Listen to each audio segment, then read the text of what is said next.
Hello and welcome to The Ring, Euronews' brand new debate show from the European Parliament in Strasbourg to your home. And once a week, we speak to two elected members of the European Parliament. They come face to face to confront their views about the most pressing issues for Europe. And this week, the EU's migration policy. Let's get started. Only a few months after the EU adopted a new migration and asylum pact, which should enter into force by June 2026, the European Council agreed on stricter deportation measures and the creation of return hubs for rejected asylum seekers potentially located outside the EU. These reforms and calls come amid a rise in anti-migration policies and far-right parties in European countries, and now it's the European Parliament's turn to ratify or dismiss them. So far, though, the tougher anti-migration policies don't seem to have the desired effect. Recent statistics show that the number of asylum seekers is going down in Europe, but the influx of refugees continues and the crossing remains deadly, while activists and NGOs warn of the continuous neglect of human rights. Therefore, the question persists: are tougher EU migration policies the way forward, or are they just a way to keep the far right at bay? So are stricter rules the way forward, or is this just a way to keep the far right at bay? That's the question that we'll be asking to our contenders. Let's meet them. Charlie Weimers, Swedish MEP, Vice President of the European Conservatives and Reformists Group. An advocate for much stricter migration controls at the EU level, he has proposed physical border barriers around the EU to deter irregular migration. "We do not want more asylum migration for the moment," he once said. Li Andersson, Finnish MEP for the Left Group in the European Parliament. Former Minister of Education, she focuses on equality, social justice, workers' rights and human rights. Pushbacks are contrary to international human rights law, and the assessment of their legality will remain in the hands of the courts, not the Commission, she said. Mr. Weimers and Madam Andersson, thank you very much for joining us on The Ring. Is migration a problem, or is it an opportunity? Well, unfortunately, it is a problem because of decades of mass uncontrolled immigration, which has led to segregation, increased crime, as in my home country, where we used to regard shootings and bombings as something that others experience. Now it's an everyday experience in Sweden. So we have big problems, and we have to get now breathing room to deal with them. Same question for you, Madam Andersson. Well, I think it's clear that Europe needs migration. We are in a part of the world that is growing older, so it's clear that we need more people. But it's also clear that the way that Europe has handled the migration policy has also created a lot of human rights problems. Look at the Mediterranean, for example, where the lack of legal pathways has led to thousands and thousands of tragic deaths. We also know that many members of the EU states have not implemented the EU asylum policy or even the decision of the courts in a uniform way. So there are problems, but the problems are human rights problems. Let me go back to you, however. You said there is now, if I understood correctly, a clear connection between migration and crime. Some would say that is flat out racist. How do you respond? I would say just go to the Strasbourg Christmas market. Did it used to be a fortress back in the 80s, the 90s, even 15 years ago? Today it is a fortress, reminding us of how it used to be in the Green Zone in Baghdad under the US occupation, and that has with migration to do. The foiled terror attack against the Christmas market in Germany had with migration to do, because these were jihadists, Islamists, that wanted to hurt ordinary Europeans. This is the traditional way of argumenting for the far right and the extreme right. So they try to equate all debate and all discussion around migration to be about crime. Crime is crime, and it needs to be addressed as crime. Yes, we need to fight organized crime. Yes, we need to fight terrorism. We have tools and policies to do that. But I do also think that Europeans know that when we talk about migration, we also talk about their neighbors. We talk about their classmates. We talk about families and people that they live with, work with, study with. So when we talk about migration policy, we need to be able to look at the full picture and also to discuss people that have a reason to apply, for example, for asylum, and that might also have a reason to receive asylum within the European Union. He did mention something important and interesting, which is the Christmas market in Strasbourg now is boarded up because of the idea of terror. Do you associate that to migration? I think we do a very big mistake also for the cohesion of our societies if we equate terrorism with migration, exactly for the reasons that I said. Europe is a continent consisting of people that have come here from different places, that live here, that work here, that have families here, that pay taxes here, that get their pensions here, and so on. We need to fight crime as crime, but we should not mix it up with the whole discussion on migration policy. Well, I wonder when the far left will connect the dots, because if you look at terrorist attacks in Europe, they are very often committed by people with a non-European background. In your own hometown of Turku, a failed asylum seeker murdered citizens of Finland, and you know, why was he still allowed to be in Finland? Because of rules that you defend that makes it impossible to deport convicted rapists and terrorists to their home countries. Why do you defend these rules? And do you know, in my hometown of Turku, where there was this terrible terrorist accident, a knife attack, do you know who were the persons to intervene in that situation? They were also asylum seekers. In my hometown, nobody bought into this rhetoric of the extreme right, because they also saw the people who were courageous enough to intervene in that situation to try and protect the innocent civilians that became victims of this knife attack. Yes, there are criminals. Some of them have a migrant background. Yes, we need to be serious when we talk about fighting terrorism and organized crime. But we cannot create a picture where we try and present all migrants or all asylum seekers as criminals, because that is not true. That does not reflect reality.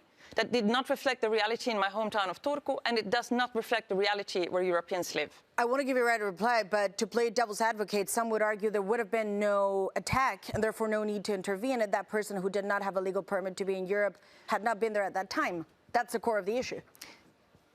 Is it possible to create a society with absolutely no migration? It is not. That kind of solutions to the societal problems. I mean, one problem with the far right is that they want to solve every societal problem with saying that as long as we restrict migration, this will go away. Unemployment, let's restrict migration. Terrorism, let's restrict, or crime, let's restrict migration. Learning outcomes going down, let's restrict migration. But you do not actually present any solutions to the societal problems at hand. What are your solutions to fight the specific topic of crime or terrorism, or the specific topic of unemployment, or the specific topic of learning outcomes? It's not enough to just say that you want closed borders. The borders will never be completely closed. There will still be criminals. We will still have learning outcomes that go down. We will still have problems with unemployment. So we need to be able to address these societal problems for what they are, with real political solutions to them. Well, I would invite you to read the statistics from Sweden showing that the immigration has led to an increase of crime. It's not me saying that, it's the Crime Prevention Agency in Sweden, so the statistics is there. You just have to bother to have a look at it.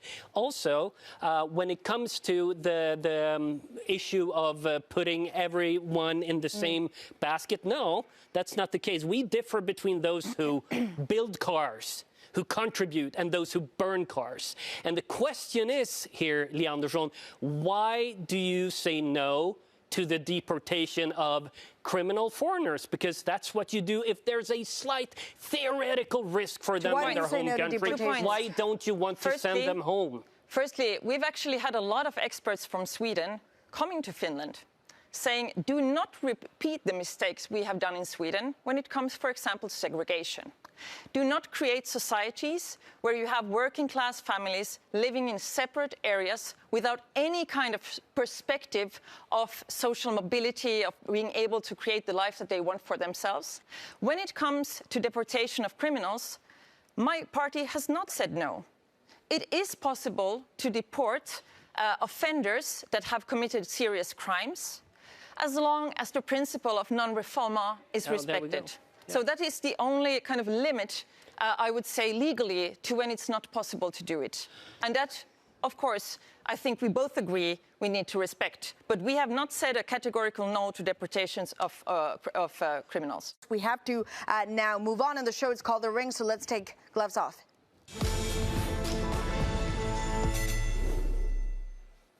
Now, of course, as we always say, it is time for our viewers to get a real taste of the European Parliament and what it looks like from within. You both obviously are elected to protect your constituents and also ask each other tough questions and bring up tough issues. So now I will give you the floor so you can ask each other questions. And I know I cut you off, so Mr. Weiners, I will give you the first question. You have the floor. Paris canceled its New Year's Eve celebrations. The Christmas market here in Strasbourg looks like it's under siege, a fortress. Families are afraid to go out. Is that a price worth paying for Europeans in order to preserve liberal asylum policies? That is a price that we are paying for the rise of extremism in Europe. And we see it both. There is Islamist extremism. There is far-right extremism. We have seen examples of terrorism attacks of both of these. And I do honestly think that if we engage in this kind of debate that the extreme and the far right is doing, where they kind of put the shadow of doubt on every single member of our societies that have a background from somewhere else, whose family has a background from somewhere else, we do not actually fight the root causes of extremism. We make it worse. So I think we should let the police do its work when it comes to combating terrorism and crime. And our responsibility as decision makers and policy makers is to make sure that we do not create more division in our societies, but less. And now, of course, it's your turn for a question. So, Charlie Weimers, I'm interested to know if you would say that Morocco, Egypt, and Tunisia are safe countries, for example, for people belonging to the LGBT community, or for journalists or political dissidents? These are safe countries. They're not at war. They have no situation in which a major persecution is ongoing. So we should be able to send back migrants coming from there because those migrants are generally not fleeing for their lives.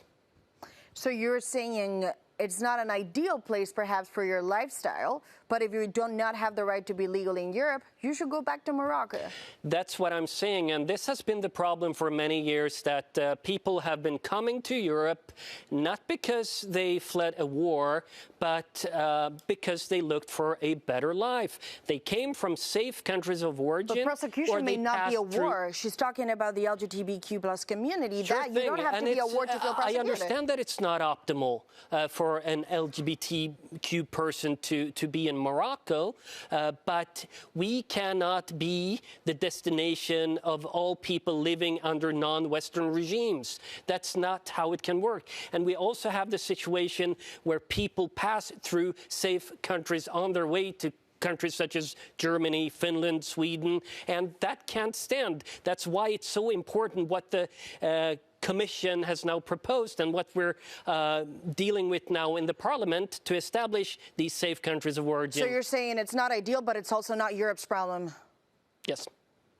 I think there is a huge contradiction here when it comes to the rhetoric of the extreme and the far right, because on the one hand, you're kind of saying that everybody, you know, that these countries, these cultures, that these people that are coming here are dangerous and they do not respect, I mean, this is your rhetoric, this is how you talk, not me, and they do not respect the rules of our societies, they do not respect women's rights, for example, or the rights of LGBT community.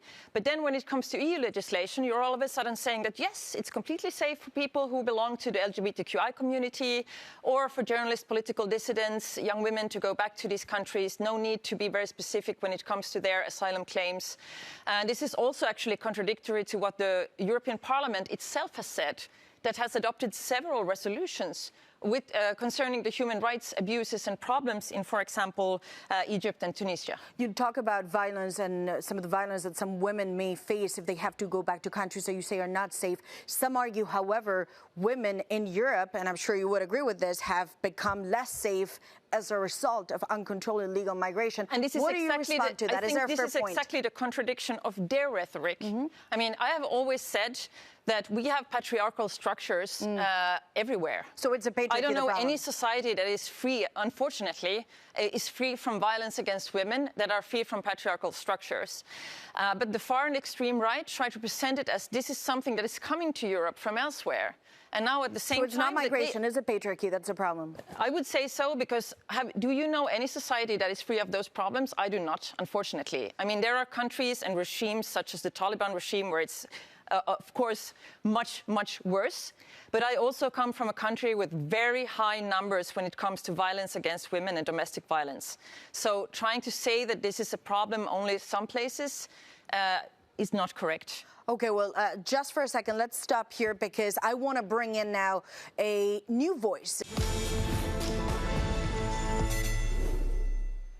And now in reaction to the European Council's decision to reform the EU Migration Pact, which you alluded to, and introduces now a solidarity pool, the Hungarian Prime Minister Viktor Orban said on social media that, quote, the latest Brazilian decision requires that from next July, Hungary must either take migrants in from other European countries or pay for them. I want to make it absolutely clear, and that's a quote, for once and for all, that as long as Hungary has a national government, we will not implement this outrageous decision. Now, my question to you is, does Viktor Orban have a point? Yeah, well, Sweden is among those countries supposed to take the most migrants through this solidarity mechanism. And I wonder, has the Commission even looked at how many migrants Sweden has taken during the last decades? No, they have not. They have not taken that into account. So instead, we will have to pay in to Brussels a fee for not receiving forced migration upon Sweden. I think that's a principle in breach with subsidiarity. That's why I voted against that principle, and that's why I claim that it's morally wrong. The Italians, the Spanish, the Greeks, they'll say we need help, and that means either financial compensation or a quota. How do you respond to that? That should be managed through the ordinary EU budget. They should get help. They should get EU financing for border barriers, which they are not being provided with at the moment, which my opponent is against. So that we could offer, but not by implementing a system in which Sweden is supposed to accept migrants by dictate from Brussels. And on this point, either you take a quota of people or you pay to facilitate, obviously, financial assistance. Some would argue the issue is that that's not really how it works. The core problem is the number of arrivals. To deal with it, you need to bring down net migration. This migration pact will not work in real life, will it? I think it depends very much on what other types of policies and actions the EU will do in terms of migration, like how we succeed in terms with legal pathways, for example. As long as there are no legal pathways, we will continue to see irregular flows of migrants doing these very dangerous trips over the Mediterranean. And I sincerely hope that Sweden will not walk down the path of Hungary, where you openly disobey binding EU law. So I think that this solidarity mechanism is a good part of this asylum and migration policy pact that was decided last mandate, because at the moment, the biggest pressure, of course, is directed at these countries in the southern part of Europe just because of their geographical location. But they don't want the money. They want people out. And exactly. The countries that could pay, they say, we don't want people in. I think they have a point there. I don't think it's fair that they introduced this possibility of buying yourself out of solidarity as part of this solidarity mechanism. So I think it would be much better, actually, if you would then require countries to actually accept migrants, and hopefully also that the relocation can be done on a voluntary basis. So accept migrants and relocation. From the point of view of the migrants. That will lead to a massive crisis of legitimacy. Brussels forcing migrants upon unwilling member states. Can you imagine the popular reaction? Well, I think that parties like mine would thrive, so à la bonne heure. But it's also, it is also Brussels that has decided to use these rules about you having to apply for asylum in the first country that you arrive to. And this is what has created the pressure on Southern Europe. So whether we like it or not, this is a European question. Okay, let's take a short break. We got to take a short break here on The Ring. Please, however, stay with us. We'll be back very soon with more Political Punch.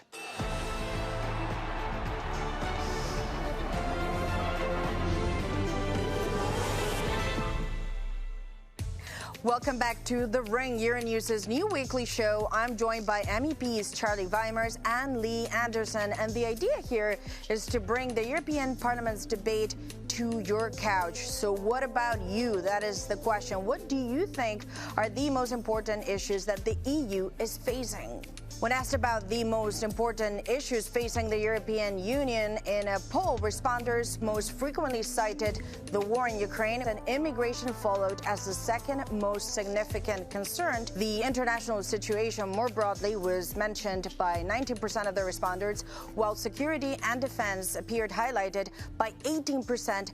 Immigration, of course, Western Europe is living with the consequences of a liberal migration policy, and we need to deal with that now. We need to fix the problems that other politicians have caused through a very reckless policy in which they let in a whole lot of people who never really had asylum reasons. Is Europe changing too much? And when you hear Europe should stay Europe, does that mean Christian and white?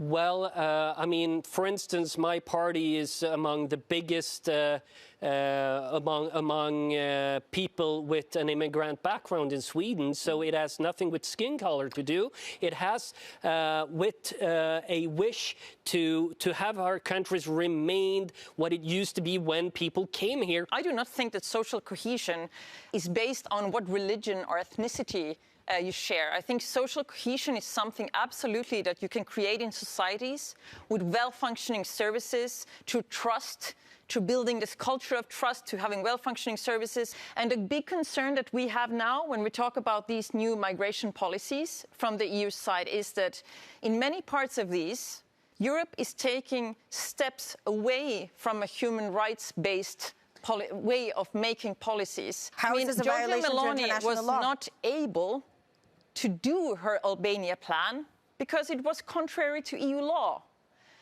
It was also contrary. She was successful to the extent that everyone wants to replicate it now. It was also exactly, but it doesn't take away the fundamental problems legally. So it was contrary to EU law. It's contrary to some human rights law as well. And now they are trying to change EU law to make it legal. We've got to move on. However, I want to ask you a final question. The Italian Prime Minister, she made a bet which said, okay, I know this will end up in court, but it is still worth the risk because of the signal that it will send. Is that something that you agree? Sometimes playing around with the law politically may be useful? She did the right thing, and look what happens now. The EU is moving forward with the concept of even return if it's illegal, hubs. even at the risk that it may be illegal. We're making it possible now for individual member states to make agreements with third countries to establish return hubs. Even if there's a possibility that it may be illegal. Well, it will be legal when we have voted, so it's on its way. And even if the European Parliament will accept these laws, that means a big step away from respecting human rights obligations and human rights safeguards.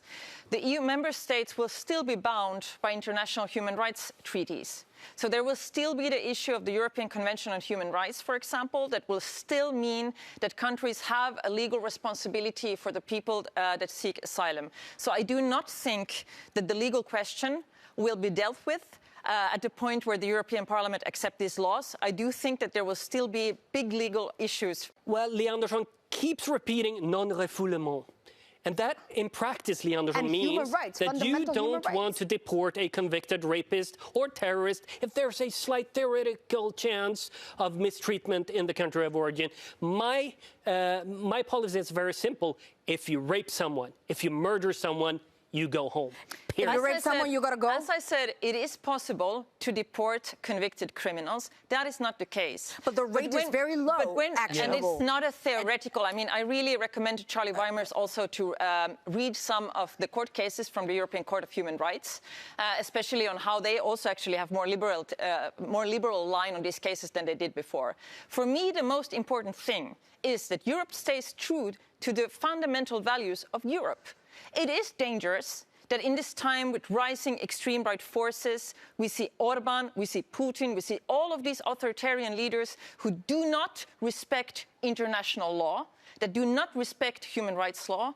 We are hearing the same voices in Europe saying we should just disregard what the Human Rights Treaty said and forget about these fundamental principles. That is dangerous for all of us. We continue now into our fifth and final round, so hopefully you're ready. I'm going to ask you a set of questions, and of course, the answer, I know it's difficult at times, but it must be a yes or no answer. So let's see if we manage to. The first question, do return hubs outside of the European Union undermine the right to seek asylum? No, because it's about returns of failed asylum seekers. Yes. When you look at return hubs paid by the EU, yes or no? That's taxpayer money. Yes, potentially. No, it will be an extremely expensive and ineffective system. Human rights laws, are they becoming or preventing the European Union from protecting its own borders? Yes, it's stopping the EU from protecting its own citizens. So human rights have become a problem, yes or no? Human rights international legislation has become a problem. No, states have the right to protect their own borders under international law. I think that is completely clear, and nobody has contested that. Human rights law creates certain obligations on states to respect the fundamental rights of people seeking refuge. That is what we are discussing now. There's, however, a point which we want to treat very delicately, and that is this tougher migration laws. Are they connected, or could they be fueling the tragic accidents that we see in the Mediterranean? Do you see a connection, yes or no? We're taking a big risk that leads to deaths. No, it's the open borders that incentivizes deadly boats over the Mediterranean. Yes, it is the lack of legal pathways for migration that creates the situation in the Mediterranean. Some countries assimilate better than others, yes or no? Absolutely. I mean, that's a no-brainer. This is a very dangerous part of the extreme right rhetoric, where they're trying to present certain cultures as incompatible with each other. And this is also, it's the same rhetoric that has been used, that was used on skin color, used to be used, and now we are talking about cultures. And final question, has your opponent in any way managed to change your mind, your views? No. Same question to you, but I can guess the answer already. No, surprisingly not. Yeah. Thank you very much for joining us here on The Ring on Euronews. And as every week and as ever, we want to hear from you and get your thoughts. So please do write to us at thering@euronews.com. And of course, see you soon on Euronews. And hopefully we can get a handshake, because that's also part of democracy. Thank you very much.